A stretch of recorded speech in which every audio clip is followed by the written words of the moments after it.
Hello नमस्कार, कैसे हो? उम्मीद करती हूँ सभी बढ़िया होंगे और अपने अपने एग्ज़ाम की तैयारी कर रहे होंगे। तो आज हम राजस्थान की कला संस्कृति के बहुत ही महत्वपूर्ण प्रश्न देखने वाले हैं, जो कि आपके बार बार आपको देखने को मिलते हैं और आगे भी ऐसे ही प्रश्न आपको देखने को मिलेंगे। इसलिए अगर आप हमारे चैनल पे नए आए हैं तो सब्सक्राइब ज़रूर करें। कमेंट के माध्यम से भी बताएं कि आपने जो है इन क्वेश्चनों में से कितने सही किए। अगर आपको ये सीरीज़ पसंद आती है तो आप मुझे लाइक करके मोटिवेट ज़रूर करें। तो आइए अपने पहले प्रश्न को देखते हैं। पहला प्रश्न क्या कहता है? बुलाक आभूषण स्त्रियां शरीर के किस भाग पर पहनती है? यानी कि जो बुलाक है, ये जो आभूषण है क्या है? एक आभूषण है और ये स्त्रियां अपने शरीर के किस भाग पर पहनती है, ये बताना है। तो बुलाक आभूषण है आपके नाक में पहना जाता है। कहाँ पहना जाता है? नाक में ये आभूषण पहना जाता है। ऑप्शन आपका 2 नंबर सही हो जाएगा। आइए अगले प्रश्न को देखते हैं। प्रश्न क्या कहता है? अगला प्रश्न है आपके कि वीर विनोद, बहुत ही अच्छा प्रश्न है का जो ग्रंथ है उनके क्या है प्रणेता कौन है? इनके वीर विनोद के प्रणेता कौन हो जाएंगे, आपको ये बताना है। तो वीर विनोद के आपके प्रणेता हो जाएंगे कवि श्यामल दास। कौन हो जाएंगे? कवि श्यामल दास जो है वीर विनोद के क्या हो जाएंगे? आपके प्रणेता हो जाएंगे। अगला प्रश्न है ग्रियर्सन, बहुत ही अच्छा प्रश्न है। पूछा गया है कि ग्रियर्सन ने किस बोली को भीली बोली भी कहा है? तो ग्रियर्सन के द्वारा जो है भीली बोली किसे कहा जाता है? तो ये आपके वागड़ी बोली को कहा जाता है, जो कि डूंगरपुर बांसवाड़ा जो जगह है वहाँ पर सबसे ज़्यादा बोली जाती है। ठीक है ना? तो ग्रियर्सन के द्वारा जो है वो जो कौन सी बोली, भीलों की बोली किसे कहा है? तो वागड़ी बोली को कहा है। अगला प्रश्न है कि साहित्य रचना और उनके साहित्य को के गलत युग्म को पहचानना है। ठीक है ना? तो साहित्यक जो युग्म के गलत को पहचानना है तो वीर सच्चाई जो है सूर्यमल मिश्र के द्वारा रचित है और एक लिंग महाकाव्य ये गलत है। ठीक है ना? और शैतान नीरा चुंगटिया केसरी सिंह बारट के द्वारा, ढोला मारूरा दुआ ये जो है आपके कवि कल्लोल के द्वारा हो जाएगा और ये शायद कान्हा व्यास के द्वारा रचित है। ठीक है, तो ध्यान रखना है। आइए अगले प्रश्न को देखते हैं। बहुत ही अच्छा प्रश्न है आपके आबू के अभिलेख के जो लेखक है ये कौन हो जाएंगे? तो आबू के जो अभिलेख है उनके लेखक हो जाते हैं कौन? शुभचंद्र। ठीक है ना? शुभचंद्र के द्वारा आबू के अभिलेखों का क्या है लेखन किया गया है। अगला प्रश्न है कि राव जयसिरो छंद क्या है? राव जयसिरो छंद जो है किसने लिखा ये बताना है। तो राव जयसिरो छंद ये बिट्टू सूजा के द्वारा लिखा जाता है और इसमें बीकानेर रियासत के बारे में बताया गया है। ठीक है ना? अगला प्रश्न है बहुत ही अच्छा प्रश्न। क्या पूछा है कि मंजीरा तंदूरा चौर तारा वाद्य यंत्रों का प्रयोग किस नृत्य के लिए किया जाता है? तो ये किया जाता है आपके जब भी मंजीरा किसी भी ऑप्शन में दिखे आपके 13 ताली नृत्य से संबंधित हो जाएगा। आपके जो है जो मंजीरा है, तानपुरा है, चौतारा ये वाद्य यंत्र आपके 13 ताली यानी कि रामदेव जी की आराध्या में किया गया नृत्य है और कामड़ पंथी लोगों के द्वारा किया जाता है। ठीक है ना? अगला प्रश्न है कि देवनारायण जी की फड़ के वाचन के साथ किस वाद्य यंत्र का प्रयोग किया जाता है? तो देवनारायण जी की जो फड़ है उनका वाचन किया जाता है आपके जंतर के साथ। किसके साथ किया जाता है? जंतर जो आपके वाद्य यंत्र होता है उसके साथ किया जाता है। अगला प्रश्न है कि आपके रबाब, चिकारा और चौतारा किस प्रकार के वाद्य यंत्र है? तो ये आपके हो जाएंगे तत्वाद्यंतर। क्या है? ये सभी जो है आपके तत्वाद्यंतर के उदाहरण हो जाते हैं। अगला प्रश्न है कि ये प्रश्न आपके चतुर्श्रेणी में भी पूछा गया था कि बातारी फुलवारी नामक ग्रंथ के रचयिता कौन थे? तो ये थे आपके विजयदान देता। कौन थे भाई? विजयदान देता के द्वारा बातारी फुलवारी के क्या है? रचयिता की जाती है। अगला प्रश्न है कि लीलतांश के लेखक कौन हो है? तो इनके लेखक हो जाएंगे कन्हैयालाल सेठिया। कौन हो जाएंगे? कन्हैयालाल सेठिया के द्वारा इनकी रचना की जाती है। बहुत ही अच्छा प्रश्न है। आदिवासियों का जो कुंभ कहा जाने वाला बेणेश्वर मेला कहाँ पर आयोजित होता है? तो ये होता है डूंगरपुर में। कहाँ होता है? डूंगरपुर में जो है आदिवासियों का महाकुंभ होता है। अगला प्रश्न है कि क्या प्रश्न है? राजस्थान में पोमचा एक प्रकार की ओढ़नी पहनी जाती है। तो पोमचा जो है आपके कब पहनी जाती है? तो ये माँ बनने के जो उत्सव पर इनको क्या है? पहना जाता है। वापस आ गया प्रश्न। तो विजयदान देता इनके लेखक हो जाते हैं। बहुत ही आगे अच्छा प्रश्न है कि मध्यकाल में खंगा क्या है? खंगा एक प्रकार का था। तो ये खंगा जो है एक प्रकार की क्या थी? पगड़ी थी। क्या थी? मध्यकाल में से पगड़ी कहा जाता था। अगला प्रश्न है कुंडा पंथ के जो पंथ था उनके प्रणेता कौन थे? तो ये थे आपके मल्लीनाथ जी। कौन थे भाई? मल्लीनाथ जी। और जिसका वर्तमान में मेला बालोतरा के तलवाड़ा जिले जो स्थान है वहाँ पर भरता है।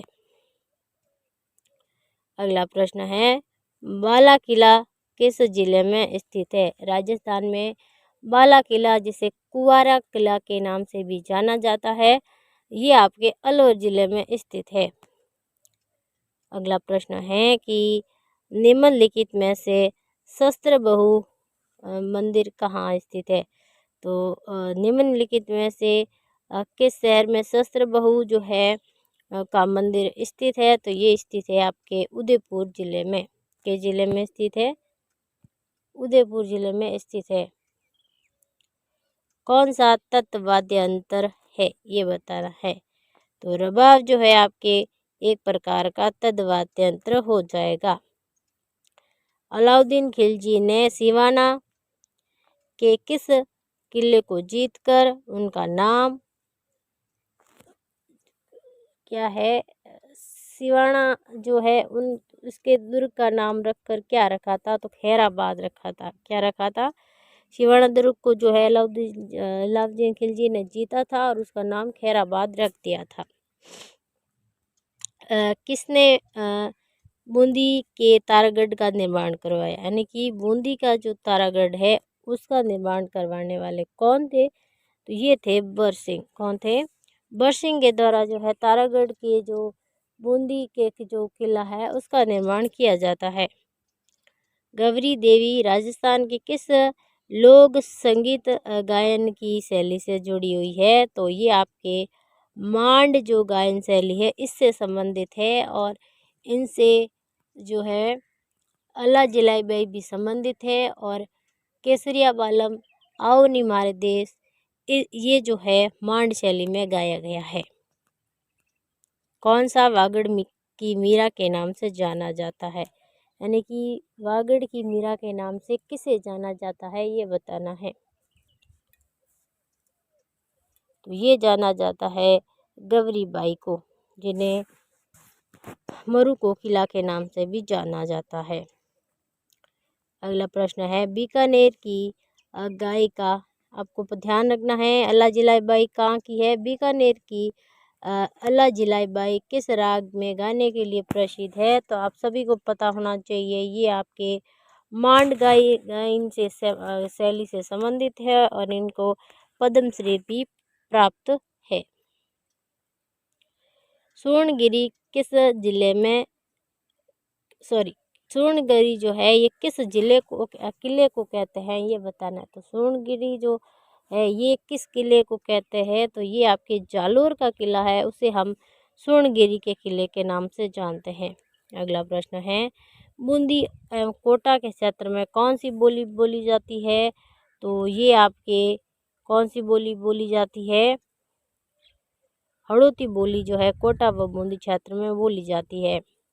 डूंगरपुर बांसवाड़ा में बोली जाने वाली बोली कौन सी है, ये बताना है। तो आपके बागड़ी बोली जो है डूंगरपुर बांसवाड़ा में सर्वत्र बोली जाती है, जिसे भीली बोली की भी नाम से जानते हैं। अगला प्रश्न है, लोक देवता तेजाजी महाराज का पवित्र तीर्थ स्थल बासी दुगारी कहाँ पर स्थित है, तो ये सभी को पता होना चाहिए। बहुत ही अच्छा प्रश्न है और कई बार पूछा जाता है। ये आपके बूंदी क्षेत्र में जो जिला है वहाँ पर आपको तेजाजी जो महाराज है उनका पवित्र स्थल है बासी दुगारी। जहर पीर के नाम से किसे जाना जाता है, तो जय पीर के नाम से किस लोक देवता को जाना जाता है, तो ये जाना जाता है आपके गोगा जी को, ठीक है ना, गोगा जी को जाना जाता है जहर पीर के नाम से।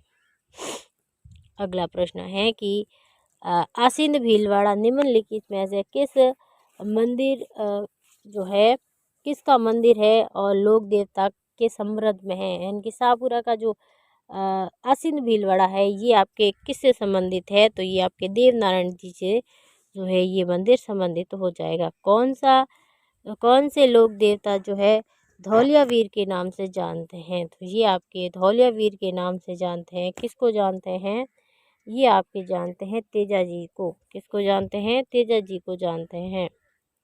अगला प्रश्न है, राजस्थान के प्रथम निर्वाचित मुख्यमंत्री कौन थे, तो निर्वाचित मुख्यमंत्री थे आपके टीकमाराम पालीवाल जो है ये प्रथम निर्वाचित मुख्यमंत्री थे। अगला प्रश्न है, राज्यपाल द्वारा प्रख्यापति अध्यादेश की मंजूरी जो है आवश्यक है, तो अध्यादेश की मंजूरी आवश्यक है ये किसके द्वारा है, तो ये जो है राष्ट्रपति से क्या है मंजूरी लेता है। अगला प्रश्न है, जैत सागर तालाब कहाँ स्थित है, ये बताना है। तो जैत सागर तालाब कहाँ स्थित है, तो जैसर तालाब कहाँ स्थित है ये बताना है। तो ये आपके राजस्थान के बूंदी क्षेत्र में जो है जैसर तालाब को देखने को मिलता है। अगला प्रश्न है कि माही परियोजना से लाभान्वित होने वाला जिला कौन सा है, ये बताना है। तो माही बजाज जो परियोजना है इससे लाभान्वित जिले कौन से हैं, तो ये आपके बांसवाड़ा आपके इससे क्या है लाभान्वित होता है। इनको क्या है जल की आपूर्ति होती है। हड़ौती प्रदेश की मृदा का जो है सबसे ज़्यादा प्रधानता है, किस प्रकार की प्रधानता है, हड़ौती क्षेत्र में किस प्रकार की मृदा जो है पाई जाती है, तो ये पाई जाती है वर्टिसॉल्स। आपके वैज्ञानिकरण जो किया गया है उसके अनुसार, बाकी तो काली मृदा जो है राजस्थान के हड़ौती क्षेत्र में पाई जाती है और ये ज्वालामुखी के फटने से निर्मित है और ये कपास के लिए सबसे ज़्यादा उपयोगी आपके मृदा मानी जाती है। उस स्वतंत्रता सेनानी का नाम बताइए जिसने क्या पंछीड़ा नामक लोकप्रिय गीत की रचना की, तो ये करने वाले थे आपके माणिक्यलाल वर्मा, जिन्होंने पंछीड़ा गीत गाया था क्रांति के समय। क्रांति रचना जो है चेतावनी रसूंगटिया के रचयिता कौन है, आप सभी को पता है कौन है, केसरी सिंह भट्ट, जिन्होंने प्रताप सिंह को रोकने के लिए कौन से गीत गाया था, चेतावनी के जो चुंगटिया था इस की रचना की थी। सर्व हितकारी सभा शुरू की स्थापना की थी, यानी सर्व हितकारी सभा चुरू जो की थी किसने की थी, यानी कि चुरू में इसकी स्थापना करने वाले कौन थे, तो ये थे हरविलास शारदा।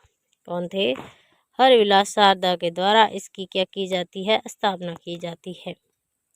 राजस्थान के निम्नलिखित में से किस जिले को काजरी का मुख्यालय स्थित है, राजस्थान में कौन सा जिला है जहाँ पर काजरी जो है संस्थान स्थित है, तो ये आपके जोधपुर ज़िले में स्थित हो जाएगी। अगला प्रश्न है, निम्नलिखित में से क्या बताना है कि